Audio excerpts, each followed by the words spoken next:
Are you a real adult if you don't own your primary home? Today's expert guest, a generational researcher, explains how that expectation was shaped by our parents' era and why it's no longer relevant for millennials and Gen Z. What if your 401k came with a fire pit and a lake view? That's the question that inspired it all. I'm Katie Klein, and living in New York City meant buying a home felt impossible. So I decided to flip the script and buy my second home first. When I'm not there, it doubles as a short-term rental, covering its costs, building equity, and even turning a profit. And best of all, it gives me a place to vacation for free. What 401k can do that? Every week, join me as we hear from real people who've done the same and experts who can help you do it too. If you thought owning any home, let alone a second one, was out of reach, this is the show for you. This is Second Home First. Hello, everyone, and welcome back to Second Home First. I'm your host, Katie Klein, and today we have a really exciting expert episode for you all. When I decided to buy my second home first, some of the people closest to me told me I was nuts. I'm looking at you, Dad. Nearly 3 years and 3 properties later, I now feel confident that this idea wasn't crazy at all. In fact, I think it's pretty brilliant. But at the time, my dad's reaction filled me with so much self-doubt. Today's guest, Dr. Meghan Grace, might be able to shed some light on my dad's hesitation. She's a generational expert, researcher, and author who spent her career studying how millennials and Gen Z are reshaping the way we think about careers, money, and yes, real estate. She's here to share insights on why younger generations are especially drawn to strategies like this one, from growing up in the sharing economy to coming of age in a digital-first world. She'll also break down the latest research, which just might prove that my baby boomer dad's skepticism wasn't personal, but generational. With that, let's turn it over to Dr. Meghan. Dr. Meghan, thank you so much for joining us today. Katie, thank you for having me. I'm excited to be here and talk about, have a good conversation with you about a different topic. I mean, the last time we hung out was really fun. Absolutely. We got to chat on my other podcast, Sweet Success, about generations within hospitality. And today we're going kind of deeper than that. We're really talking about generations within home buying space. Yeah, I think this is a really fascinating topic. Actually covered it recently on my own podcast, but I think when you really boil it down, like, this home buying and managing a home is like such a reflection of individual identity and individual values, but also when we look at it like from a cohort lens of generations, it's like motivation around how you're willing to invest your money. And so we're learning so much about, especially as millennials and Gen Z are really squarely kind of in that target market of first-time home buyers. So people have been kind of speculating, but I think we're really starting to like see it now. Yeah. And thinking about the generations, can you give us a quick summary on how you think each generation is likely to approach home ownership? So our baby boomers, I always start with like relatively like the oldest first, right? So baby boomers born after World War II, so grew up in the 50s and the 60s. So they were buying homes, right, like in the late 60s, 70s, early 80s. If you go back and ask these people how much they bought their first home for, it'll like, you'd be like, that's not even real. That's monopoly money. You're like, that's a car payment, isn't it? Yeah, like that's absurd. No wonder your house has been paid off for like 30 years because you paid it off in the first year. But I think a lot of what we think about like textbook home buying and like as we've learned the home buying and real estate industry, it's really like this is probably the most, I would say, normal generation, right? Of if we look at like the traditional nature of buying a house and if you buy a house and then a second home or a house and a vacation home, whatever that looks like, right? Gen X came behind them, but Gen X was kind of buying homes and maybe potentially upgrading their home right around when we have the 2008 recession.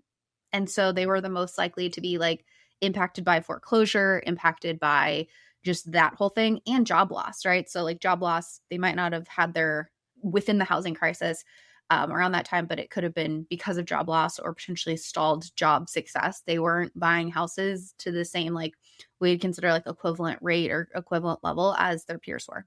Then everything got like, as we know, really wacky after that. So when millennials have come along, Not only were we post 2008 recession, way more student loans in their lives. And so we're seeing just their disposable income and the ability to save for a home and like make that down payment a lot harder than previous generations. And then we've got Gen Z, who's after them, their home buying is they're cautious because they saw other generations. They're paying attention. So like when millennials were taking on a lot of student loan debt, Gen Z was like, I'm not going to take on as much student loan debt. I'm going to be a little bit more risk averse. But they're taking that risk averse nature into, is this traditional, what has been told by, let's say, baby boomers and Gen X to them as like the good, solid investment in real estate? Is it really the solid investment in real estate that we are seeing where they can actually see equity build? Or is it actually more headache than it's worth? So that's kind of where they're at. And so I think the landscape and their approach to home ownership, each generation, we summarize it. It's like baby boomers experienced their traditional playbook. They had very few hiccups along the way. Gen Xers tried to go by that like playbook, but they had a really big hiccup in 2008 with the housing crisis. Millennials come along. They're like, I would love that. I want to play by the playbook, but I also have a ton of student loans, and that makes it really difficult for me to even go about the playbook. And the cost of housing is going up at the same rate, but our wages are not. And then Gen Z is like, wow, y'all really had it tough out there. I'm not sure if I even want to engage in this kind of mindset of traditional home buying. So that's like if we talk about like the playbook of how you go from like renter to homeowner, that's where I think we've seen some of that shift in the different generations. We'll be right back after a quick word from our sponsors. When I was finally ready to rent out my vacation home, I had no idea what to charge guests. Thankfully, that's when I found Price Labs, a dynamic pricing tool that helps me automate pricing like a pro. It's simple. Price Labs uses real-time data to automatically adjust my rates based on local demand, nearby events, and booking trends. It's easy to use, lets me set my own minimum and maximum prices, and keeps my pricing smart and competitive without any manual work. If you want your vacation home to pay for itself or even turn a profit, you need Price Labs to help you get the most from every booking. Visit the link in the show notes and enter code SECONDHOMEFIRST, all one word, for a 30-day free trial plus $10 off your first invoice. Interior design is one of my favorite parts of buying a second home. I love creating a beautiful space. But let's be honest, staying on budget, managing orders, tracking deliveries, and juggling countless retailers can get overwhelming fast, which is why so many hosts turn to Minoan. With Minoan, you can shop more than 180 brands you love all in one place. That's brands like Crate and Barrel, Samsung, Anthropologie, Article, Casper, and so many more. They give you access to better than trade pricing, something typically reserved for professional designers, allowing you to save on every purchase. They keep every order, delivery, and receipt organized in one clean dashboard. And the best part, there's no membership fee, no subscription, no catch, just a streamlined approach with big savings. Once your second home is set up, Minoan can even make it shoppable. Your place basically becomes a four-walled influencer. So after guests spend a weekend obsessing over your couch or those sheets or that coffee maker, they can scan your QR code and order the exact same item for their own home. You earn a commission, no extra work required. To furnish smarter, visit minoan.com/secondhome to sign up and receive a free $25 in credit. And now back to the show. What I'm glad to hear is it's not our fault as millennials that we can't afford homes because we spent all of our money on avocado toast and lattes, as the media would like us to believe. It is, like you said, that student loan and the risk aversion that is now coming from the earlier decisions that we had in following a past playbook that doesn't really feel relevant anymore. Yeah. Well, and it's yeah, let's put the avocado toast and latte conversation to bed. You can make your avocado toast at home. Still expensive. But like when that whole argument was coming up around millennials, it was like, I think the average cost of like a craft latte, I mean, it's gone up since then, but that was about 5 or 6 years ago, 10 years ago, maybe, when they're like, why aren't millennials buying homes? All they're doing is buying these craft lattes. And it's kind of like, well, a latte is $5. And if I tip, maybe 6. So if I'm buying $30 worth of coffee each week times 4, realistically, I'm only spending $120 on coffee. So like, I think we need to chill. I don't think that Right. I don't think $120, that's like, buying me a home. that's not buying me a home, but it is buying me like a tiny bit of joy Yeah. today. So let me have that. even if you were to take that $130, put it in an investment account, you're not going to pull it out and immediately like buy a house with it. It's going to take a lot of time to capitalize. So there was no winning. We don't have all this like extra cash floating Yeah. around. From your research, which generation or maybe generations do you feel like are more likely to be interested in or open to buying their second home first? So I think if we think about like second home being potentially something where you're like turning a profit on it, I think younger generations, because millennials and Gen Z were like, we ain't got no money, but we do have innovation and we do have entrepreneurial skills. Like that's very woven, I think, into a lot of younger people of if I'm buying the second home and I'm not living in it all the time, can I be renting it out on Airbnb? Can I be giving it to family members to use on a really discounted basis? Like they're paying for the cleaning fee, you know? I think we see younger generations in that space of can it be something where I can be making money off of it? And that's, I think, we're just very comfortable with this idea of democratized like resource sharing. So this idea of Airbnb or even ride sharing, right? Like Turo exists as almost like Airbnb for cars. That I think that we're so comfortable in that mindset of resource sharing, asset sharing, but also profiting off of things like that. That is, I think we will see more young people try to go for what would be considered the traditional vacation home before the big house. Not like they're going to flip flop that, but like I know for you, you rent in the city, but you have homes outside the city that you own. And I think that that's very millennial and Gen Z coded of like, let's have the best of both worlds and make a little bit of money off of it. Older generations, I think, are going to buy the traditional lake house and be like, I don't want anybody in here. Yes, I yes. want this to be my place and no one else is going to be here. I think what you touched on with our comfort with technology, um, the fact that we grew up in the sharing economy. Like you said, you hear that a lot. Ooh, I don't want someone else sleeping in my bed. And I always think, well, have you ever stayed at a hotel? Because other people have stayed theirs too. And there's ways that you could set up your vacation home to get that ick factor out of it and make sure that each time you're arriving, it's to a brand new, perfectly clean home, just like when you arrive to a new hotel room. I also think that there's way Gen Z and millennials want the experience and we want to travel. We know that. But I think there's creative ways back to that democratized like asset sharing. I kind of just made that up, but there's platforms like Kindred where you can be putting your second home on a platform where you're home swapping. So we're trying to do this a little bit more when we travel of when we're gone for extended periods of time. People want to come to Nashville, but they're not going to pay thousands and thousands of dollars to stay in an Airbnb downtown if they have little kids and they want to live out in a suburb and they're going to be here for a month kind of thing. And so home swapping, I think people, maybe it's because we grew up with the movie Holiday, are very interested in how they can use their second home a little bit differently or even their primary home in unique ways. And I think that comes from the way that technology has allowed us to do that. You mentioned the impact that student debt has had on particularly millennials and Gen Z. What about other economic realities like rising home prices, wage stagnation, which you had mentioned earlier as well? How has that shaped how younger generations approach buying a home as well? So that is, we see that when we control for previous generations and current generations, the rate at which we're paid at similar wages has really slowed for younger people compared to, say, our parents' generation or older generations.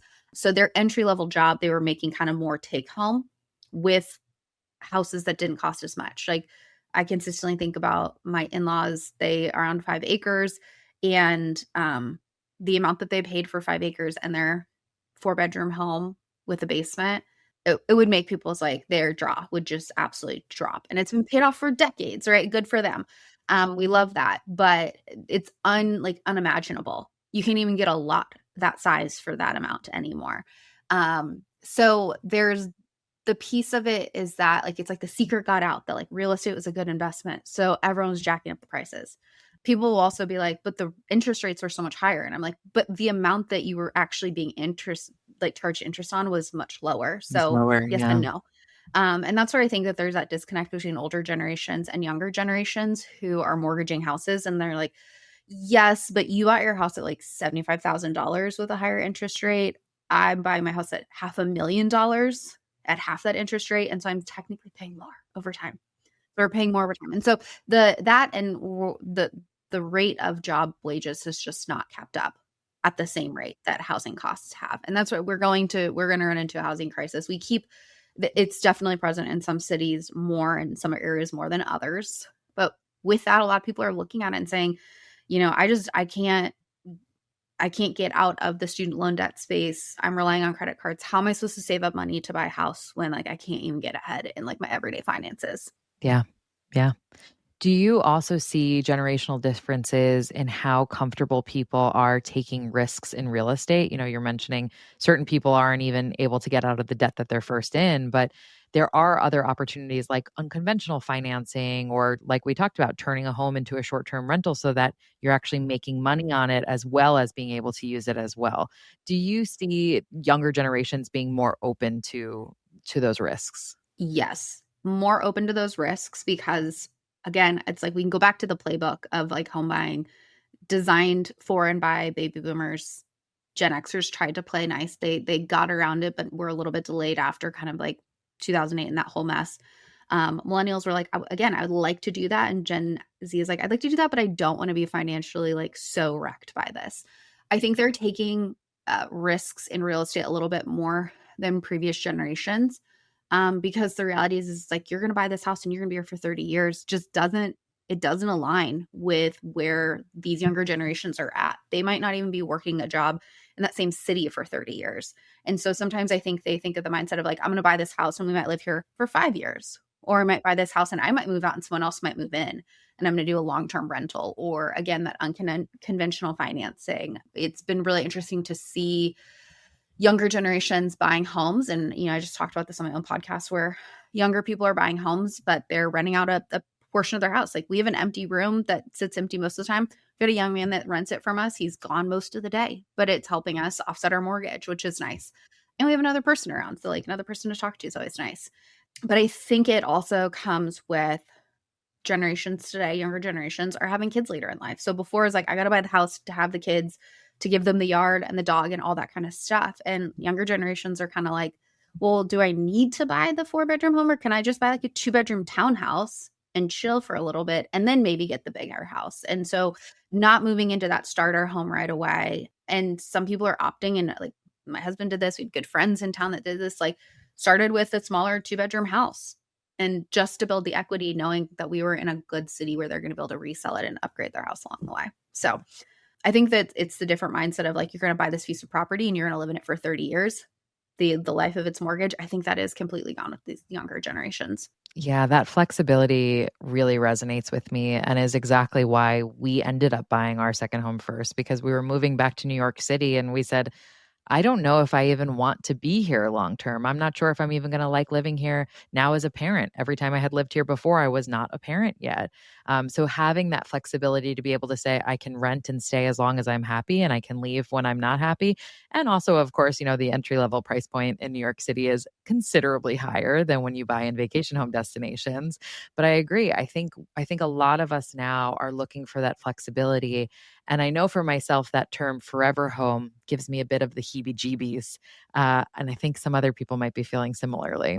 Yeah. I mean, we're in the space where we're like, this is our 10-year home. Like we love this. We're probably going to be happy in this house for 10 years, maybe longer if we're lucky, but we want to get a good amount of time in this house. But we don't know what 10 years from now, or like, yeah, I think we're technically on year 3 or 4. So in 6 to 7 years, like, are we going to even want to live in the country? Do we want to go abroad? Like, what do we want to do? And how are we going to manage this house? But like, we're trying to pay off as much of the mortgage as we can, because certainly when we sell, like we would like as much of the profit back. But at the same time, we're also kind of like, if it's mostly paid off, we might keep it and just rent it. We don't know. Exactly. We'll just Yeah. figure it out. We'll just figure it out is kind of like the mindset that millennials are kind of working with right now. Gen Z is probably a little bit more intentional about their approach though. That's so interesting. Gen Z's watching and saying, I will follow or go the opposite way depending on how it works out for you guys. Correct. They're like, if you fall flat on your face, I will try to help pick you up, but I'm not going to do what you just did. We'll be right back after a quick word from our sponsors.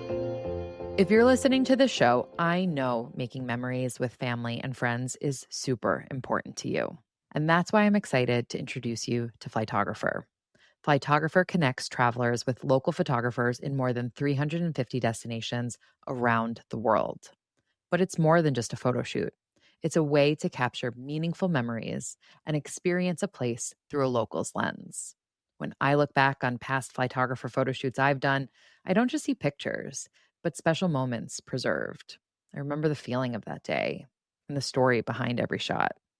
Whether you're celebrating a milestone birthday, a family vacation, or a special getaway to your second home, Flytographer is there to capture the moments you never want to forget. To book your own Flytographer shoot, visit the link in the show notes and use code SHF25. That's S as in second, H as in home, F as in first, 25 to get $25 off your first shoot. You finally bought your dream vacation home. Now what? Your goal is for it to pay for itself, but between managing bookings, guest messages, and cleaners, it can feel like a full-time job. That's where Lodify comes in. Lodify is a comprehensive vacation rental platform that makes it easy to manage and market your second home, even if you're just getting started. From syncing your calendar across Airbnb, Vrbo, and Booking.com to automating payments and guest communication, Lodify simplifies it all. It's built for beginners and comes with free one-on-one onboarding to help you get up and running fast. To make your second home start working for you, visit the link in the show notes and use code SHF20. That's S as in second, H as in home, F as in first, 20 to receive an additional 20% off their yearly and bi-yearly plans. Finding the right cleaning team has been absolutely crucial to the success of my second homes. They're my eyes and ears on the property when I'm not there, spotting issues early, keeping standards high, and helping me wow guests time and again. But finding someone local you actually trust, that wasn't always easy until I found Turno. Turno connects you with vetted cleaners who understand the demands of short-term rentals in your specific market. Their app makes everything simple, from auto-scheduling your cleans to photo and video checklists that ensure your property looks exactly the way you want, and even automatic payments after each clean is completed. Click the link in the show notes to check out Turno and get $25 off your first cleaning. And now back to the show. What myths or maybe misconceptions do you think stop millennials and Gen Z from realizing that buying their second home first could be within reach for them? I think one piece of it, one of the myths, and I've been kind of exploring this a little bit more in my own work and kind of like financial planning around it, is again, it's the forever home, right? Like I think that in itself is the myth, that this is the house, this is where we're going to live. We're going to be here for 30 years. That in itself is a myth. I think the other piece is if I'm renting, then I'm not a real adult. This is not really my house. Where like you're living proof of that, of like you own homes that are not the ones that you immediately live in, but you're not any less of an adult, or you haven't hit your adult milestone. So I think that a piece of it is also like renting is not real adulthood. When I'm like, I had just talked to a financial advisor about some of this stuff, and he was like, no, in some markets, it makes way more sense, like New York, to rent instead of buy. Yeah, that's so interesting. I feel like that's something people need to unpack in therapy, because you're right. It is the traditional milestone of you buy that forever home and now you're a real, card carrying adult. And, a lot of us are not able to follow in that exact same footprints because of all the things that you mentioned earlier. Mm-hmm, mm-hmm. I'm trying to think of other ones. Right, like the second home is just, oh, I'm just going to Airbnb it. That also, I think that the myth there is like that you can also never enjoy it, like because it's always going to be booked. I think you know more than anybody else, like not every single Airbnb is booked every single night. Yeah.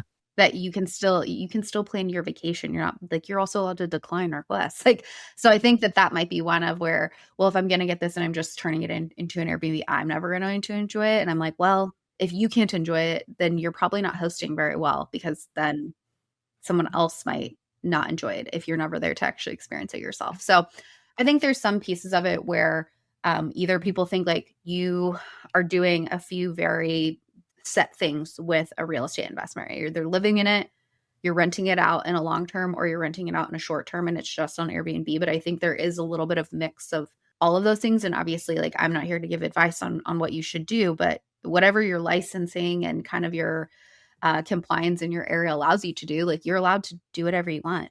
Sometimes we forget that's the other piece of being an adult. You have free will. Yeah. And as I referenced in your introduction as well, I think hearing voices from other older generations telling us that we're a bit crazy or it's irresponsible to do it this way, that can really affect how we see ourselves, how we believe it. And it's a big purchase. As you said, those numbers earlier, those are some big numbers. So it really plays into that imposter syndrome of like, do I feel confident in what I'm doing? And the likelihood is if it's your first time doing anything, of course you don't. It's your first time. Absolutely. And I just think we're seeing so much more often that the rules of the game of life are changing. What is making sense for prior generations is not making sense for young adults and adults today.